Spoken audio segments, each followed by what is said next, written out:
Hello everyone, welcome to LR classes. So today we are going to discuss about rRNA. Okay, so previous class में we are discussed about mRNA and the fundamental knowledge of RNA. Okay, so rRNA is a type of a RNA. RNA normally three types. First mRNA, okay, जो कि हम previous class में discuss किए थे, which is called messenger RNA. Okay, minister of cell or minister RNA. So second is the rRNA and it is also called as ribosomal RNA. R for ribosome and it is present in ribosome proper. पूरे ribosome में ही ये देखा जाता है. And it is the longest RNA. Okay, it is the longest RNA and mRNA is the linear RNA. Okay, but rRNA is the longest RNA. Okay, it constitutes about 80% of total RNA. पूरे body में जितने भी RNA पाए जाते हैं, जितने भी RNA present है, पूरे RNA का 80% ये कवर कर लेता है rRNA. Okay, it's synthesized by RNA polymerase 1. Okay, normally 3 RNA polymerase enzymes है, RNA polymerase 1, RNA polymerase 2 and RNA polymerase 3. Okay, so ये जो RNA polymerase 1 ये सिंथेसाइज करते ही किसको, rRNA को. rRNA is synthesized by RNA polymerase 1 and RNA polymerase 2 synthesizes mRNA. जो previous class में भी मैंने बताई थी कि mRNA को RNA polymerase 2 सिंथेसाइज करते हैं. ओके, एंड सिंथेसाइज मतलब ये जो प्रोसेस होता है, RNA सिंथेसाइज जो प्रोसेस होता है, ट्रांसक्रिप्शन प्रोसेस, वो प्रोसेस को ये कैटालाइज करती है. ओके, एंड नेक्स्ट जो लास्ट RNA हमारा tRNA, transfer RNA, is synthesised by RNA polymerase 3. Okay, so rRNA is synthesised by RNA polymerase 1 and rRNA plus protein equal to क्या बनते हैं, RNP और राइबो न्यूक्लियोप्रोटीन और ribosome बनता है. RNA पे rRNA एंड प्रोटीन मिलकर RNP मॉलिक्यूल बनाते हैं एंड उसको बोलते हैं राइबोसोम और ribo nucleoprotein. So let's discuss about structure of rRNA. Okay, so what is the structure. So normally RNA जो होता है इसे काइलिंग स्ट्रक्चर में रहता है. ओके, काइलिंग स्ट्रक्चर में लॉन्ग RNA में रहता है and it's ribosome is made up of one और मोर राइबोसोमल प्रोटीन. ओके, जो एक राइबोसोम जो होता है ये होता है राइबोसोम का स्ट्रक्चर. ये लार्जर सब यूनिट, ये है इसका स्मॉलर सब यूनिट. सो ये जो राइबोसोम होता है डिफरेंट राइबोसोमल RNA में तैयार होता है. Each ribosome is made up of different one और more ribosomal RNA. Okay, and each ribosome is called as monosome. एक एक राइबोसोम को हम क्या बोलेंगे, मोनोसोम बोलेंगे. It has larger and smaller subunit. एक राइबोसोम का एक लार्जर सब यूनिट रहता है एंड एक स्मॉलर सब यूनिट रहता है. Okay, so it has larger and smaller subunit which are associated with each other. दो सब यूनिट जो हुए, तो ये जो दोनों सब यूनिट लार्जर एंड स्मॉलर सब यूनिट दोनों के दोनों अटैच है, associated with each other. Okay, and as we know we have different types of cell, two types of cell. One is prokaryote and another one is eukaryote. Okay, so prokaryote में जो ribosome दिखाई देते हैं, in the prokaryotes there is 70S type ribosome. Okay, but in eukaryotes there is 80S type ribosome. prokaryote में 70S का ribosome, eukaryote में 80S का ribosome. Okay, so ये जो S होता है, ये S का जो फुल फॉर्म है वो है वेट बॉक्स unit. Okay, and it is the sedimentation coefficient. It is the sedimentation coefficient. Okay, so ये 70S जो राइबोसोम है which is present in prokaryotic cell. So it is again divided into larger subunit and smaller subunit. So 70S का larger subunit कौन है, 50S and smaller कौन है, 30S. Okay, अगर ये राइबोसोम प्रोकैरियोटिक राइबोसोम है, तो ये जो larger subunit उसका होगा 50S and smaller subunit होगा 30S. Okay, and again 50s ribosome again composed of different smaller RNA and also different types of protein. Okay, so 50s RNA composed of 23S rRNA, 5S rRNA and 32 different types of protein. 50S जो सब unit जो बनता है 23S, 5S and 32 different type of protein से मिलकर 50S RNA बनता है जो प्रोकैरियोटिक का लार्जर सब यूनिट है. And 30S subunit is composed of 16S rRNA and 21 different proteins. Okay, so ये जो 30S जो स्मॉलर सब यूनिट है ये कंपोज होता है by 16S rRNA and 21 different types of protein. वैसे यूकैरियोटिक का RNA कौन है? 80S type RNA. Eukaryotic RNA is 80S type RNA and it has the larger subunit. It has the larger subunit 60S and smaller subunit is 40S. Okay, so larger subunit 60S is composed of 28S rRNA, 5S rRNA and 5.8S rRNA and 50 different proteins. Okay, so eukaryotic का जो larger subunit that is 60S rRNA and it is composed of 28S, 5S, 5.8S and 50 different types of protein.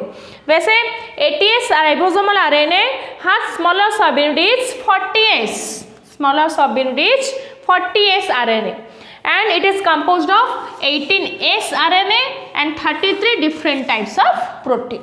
Okay, तो RNA का normal structure जो होता है इसे coiling form में एक लॉन्ग थ्रेड जो होता है कॉइलिंग फॉर्म में रहता है और जहाँ जहाँ लूप दिखाई देगा वहाँ वहाँ बेस पेयरिंग भी शो होगा. It shows base pairing also but mRNA is linear form so mRNA can not show base pair but it is the coiling form so it can show base pair and it is the longest RNA. Okay, as we discussed it is the longest RNA. So prokaryotic में RNA 60S, sorry prokaryotic में RNA 70S and eukaryotic में RNA 80S. 70S is composed of 50S and 30S and 80S is composed of 60S and 40S. Okay, so next discuss about function of rRNA. Okay, so first it provides proper binding site for mRNA. So first of all ये RNA का जो function होता है completely takes part during the process of translation process. ये translation process जो होता है जिस process में protein formation होता है, ये protein कैसे formation होता है? Ribosome and mRNA and tRNA ये तीनों मिलकर protein बनाते हैं. ओके, सो ये जो राइबोसोमल आरएनए ट्रांसलेशन में टाइम में क्या होता है एमआरएनए को प्रॉपर बाइंडिंग साइट प्रोवाइड करता है. सो फर्स्ट ट्रांसलेशन प्रोसेस में क्या होगा जो mRNA is the linear mRNA is the linear form. So ये क्या होता है राइबोसोम का जो स्मॉलर सब यूनिट जो है ribosome has two subunit larger and smaller. So smaller subunit में फर्स्ट एमआरएनए जाकर बाइंड होता है. ओके, सो ये जो टनल रीजन है राइबोसोम का जो लार्जर सब यूनिट एंड स्मॉलर सब यूनिट का जो टनल रीजन है ये टनल रीजन में एमआरएनए क्या होता है बाइंड होता है. सो फर्स्ट फंक्शन ये है कि it provides proper binding site for mRNA. Okay, next it orients the mRNA in such a way that its जो nitrogenous base triplets are properly read. So as we know mRNA में क्या होता है base triplets होता है जो codons होते हैं. एक्सॉन्स इंट्रॉन्स के बारे में मैंने बताई थी. Exons are the coding region, introns are the non coding region. So ये जो एक्सॉन पार्ट है ये आपका कोडॉन है. ओके, कोडॉन मतलब nitrogenous base triplet. 3 nitrogenous base को लेकर हम एक कोड बोलते हैं. जैसे first AUG is the initiation codon और स्टार्ट कोडन. सो ये एमआरएनए को इस तरह से बाइंडिंग करती है कि उसका जो कोडन रीजन प्रॉपरली रीड हो पाए. ये कोडन रीजन यहाँ पे ही रहेगा और यहाँ से यहाँ तक आ गया तो वो ट्रांसलेशन प्रोसेस नहीं हो सकता. वो कोडिंग रीजन के लिए अमीनो एसिड नहीं आ सकता. Okay, so it orients the mRNA in such a way that its nitrogenous base triplets mRNA का जो बेस ट्रिपलेट है, कोडन रीजन है, प्रॉपरली रीड, वो प्रॉपरली रीड हो सके एंड कोडन के लिए अमीनो एसिड आ सके by the tRNA. So first ये जो AUG, सो इस तरह से ये बाइंड होता है टनल रीजन में, तो स्टार्ट कोडन ही फास्ट रहेगा। ओके, स्टार्ट कोडन से ही ट्रांसलेशन प्रोसेस स्टार्ट होगा, स्टार्ट कोडन से ही ट्रांसक्रिप्शन प्रोसेस स्टार्ट, सो जितना भी प्रोसेसिंग है वो स्टार्ट कोडन से ही स्टार्ट होगा। सो इस तरह से वो ओरिएंट करती है कि स्टार्ट कोडन जैसे यहाँ बाइंड होगा एंड ये सारे के सारे कोडन प्रॉपरली रीड हो सके। Okay, and it releases tRNA from mRNA after transfer of amino acids to polypeptide chain। So after binding क्या होता है, सपोज फर्स्ट कोडन क्या है आपका AUG, सो AUG कोडन फर्स्ट आ गया राइबोसोम पे। सो ट्रांसलेशन प्रोसेस नेक्स्ट स्टेप क्या है, इस कोडन के लिए क्या होगा, अमीनो एसिड्स आएगा। ओके, एक एक अमीनो एसिड आकर एक चेन बनाएंगे, जो चेन को हम पॉलीपेप्टाइड चेन बोलते हैं। ओके, सो अमीनो एसिड चेन को हम बोलते हैं पॉलीपेप्टाइड चेन। सो ये पॉलीपेप्टाइड चेन बनाने के जो अमीनो एसिड जो चाहिए ये कहाँ से आएगा, this amino acid is taken by tRNA, ये अमीनो एसिड tRNA के द्वारा आएगा to the mRNA। Okay, so each codon has specific mRNA, so each codon has specific amino acid, तो स्पेसिफिक अमीनो एसिड को कौन लाएगा, tRNA लाएगा। सो tRNA क्या करेगा, यहाँ आकर बाइंडिंग होगा एंड अमीनो एसिड को रिलीज करके फिर से वो रिलीज हो जाएगा, फिर से ट्रांसफर tRNA जो है उसे अमीनो एसिड को शिफ्ट करके वो क्या होगा, रिलीज हो जाएगा। सो ये रिलीज करने का काम भी राइबोसोम का है, tRNA को रिसीव करने का काम राइबोसोम का है, पॉलीपेप्टाइड चेन वो ट्रांसफर करेगा एंड tRNA को रिलीज करने का काम भी राइबोसोम का है। Okay, and last one is the 23S rRNA and 28S rRNA can act as ribozyme. Ribozyme means ribosomal enzyme. Okay, ribosomal enzyme. So ये polypeptide chain formation में ये enzyme क्या करते हैं, catalyze करते हैं process को। Okay, so this is all about your structure and function of rRNA. So let's discuss about structure of tRNA. Okay, so tRNA is a full form.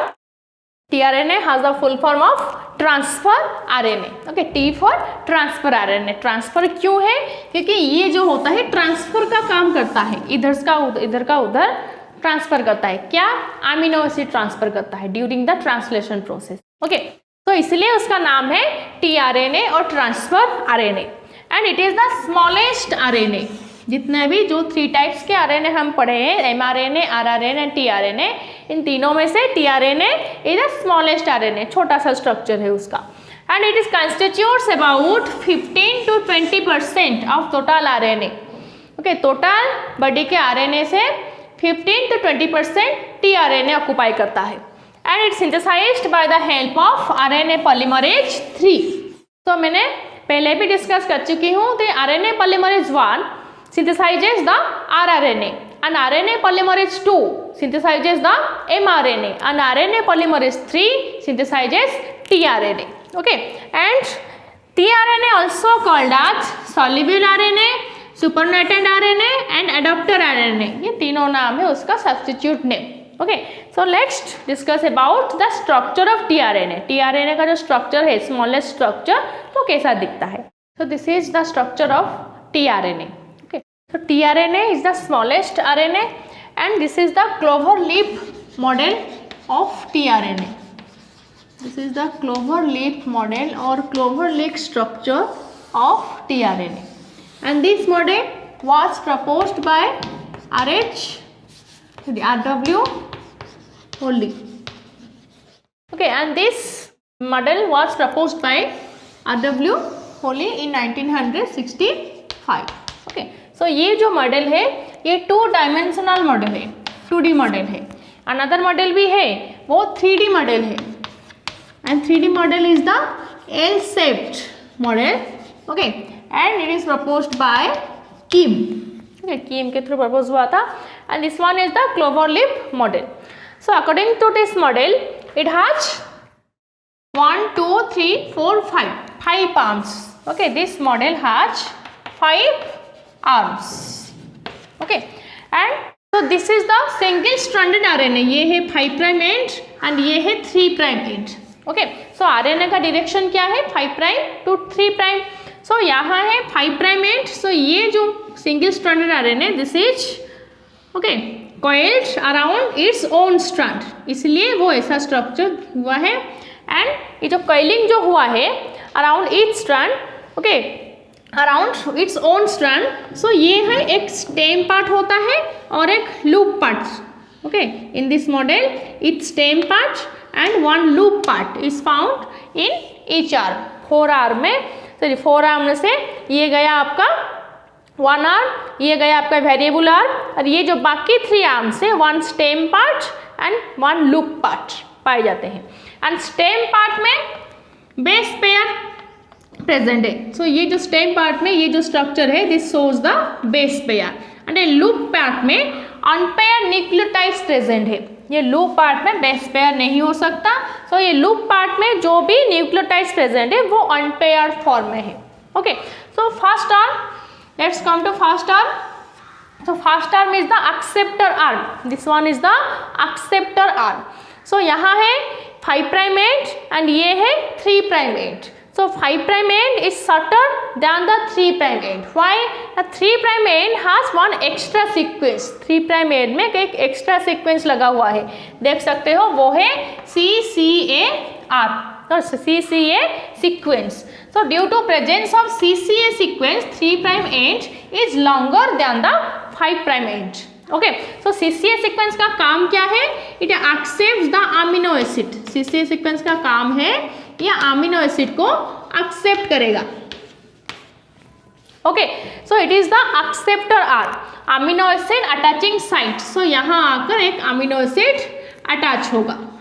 Okay, so this arm is called as acceptor arm, and ये arm में 7 base pairs is present and 4 unpaired nucleotides are present. ये arm में 7 base pairs है and 4 unpaired nucleotides present है, and this one is the acceptor arm because it accepts amino acid by the presence of CCA sequence. CCA sequence से ही आप इस amino acid को receive करता है, accept करता है। Then come to this one. Okay, this is the DHU arm. This is the DHU arm. DHU means dihydrouridine arm. Dihydrouridine arm. Okay, so यहाँ है एक कंपाउंड दिखाई देता है, वो dihydrouridine. 2 dihydrouridine compounds are found in this loop part. So that's why it is named as DHU arm और dihydrouridine arm. Okay, so ये जो लूप है आपका amino acid synthetase binding loop. Okay, ये है स्टेम है, ये स्टेम है डाइहाइड्रोयूरिडिन स्टेम, एंड ये लूप है डाइहाइड्रोयूरिडिन लूप। सो ये साइट को हम बोलते हैं amino acid synthetase loop. Why?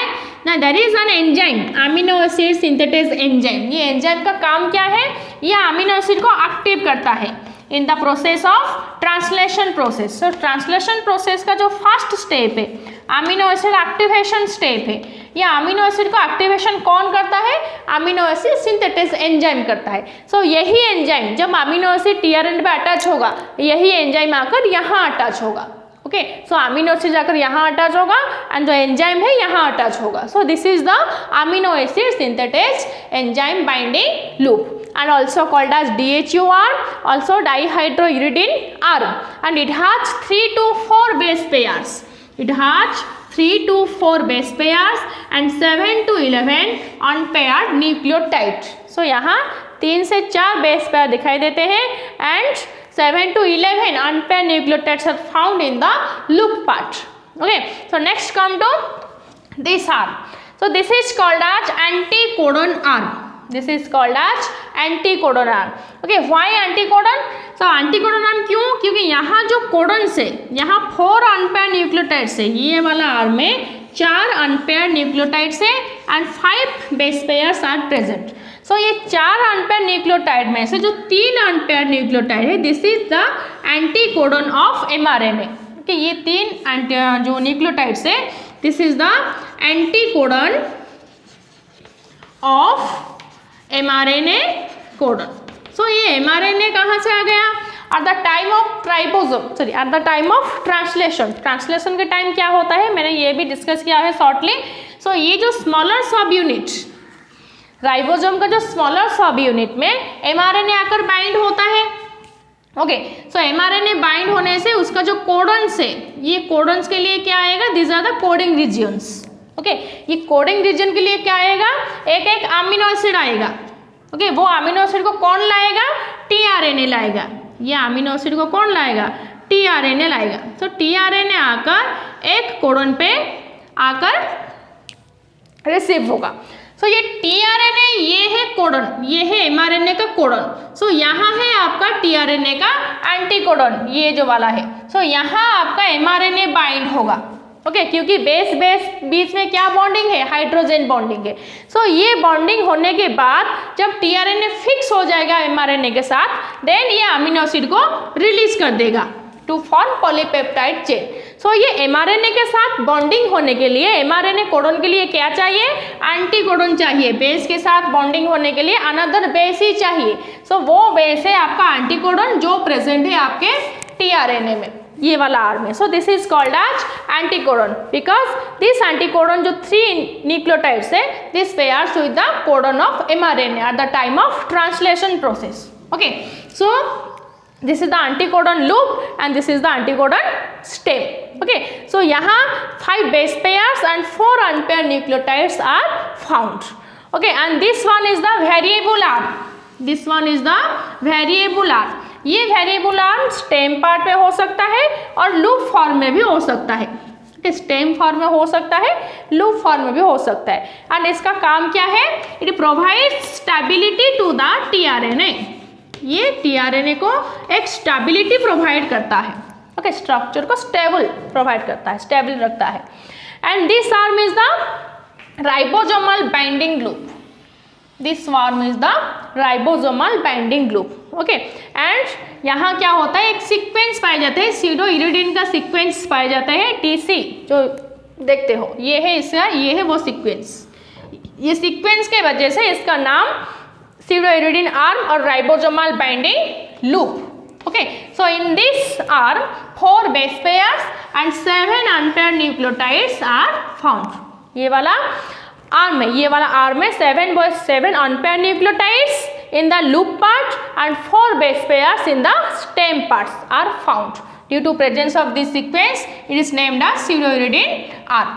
Okay, so this is all about your clover leaf model of tRNA and the structure of tRNA. So function क्या है tRNA का? तो tRNA का function, it carries amino acids to the mRNA during the process of translation. Okay, translation के time ये amino acid को carry करता है mRNA तक, so that amino acids can form a polypeptide chain. It can be a protein, can be enzyme or can be a hormone. And for each amino acid, each specific tRNA is present. Okay, so tRNA का main role है in the process of translation process. Okay, so this is all about your rRNA and tRNA का structure and function के बारे में. Okay, so अगर कोई भी doubt हो तो नेक्स्ट सेशन में वीडियो में कमेंट कर दीजिए. Thank you.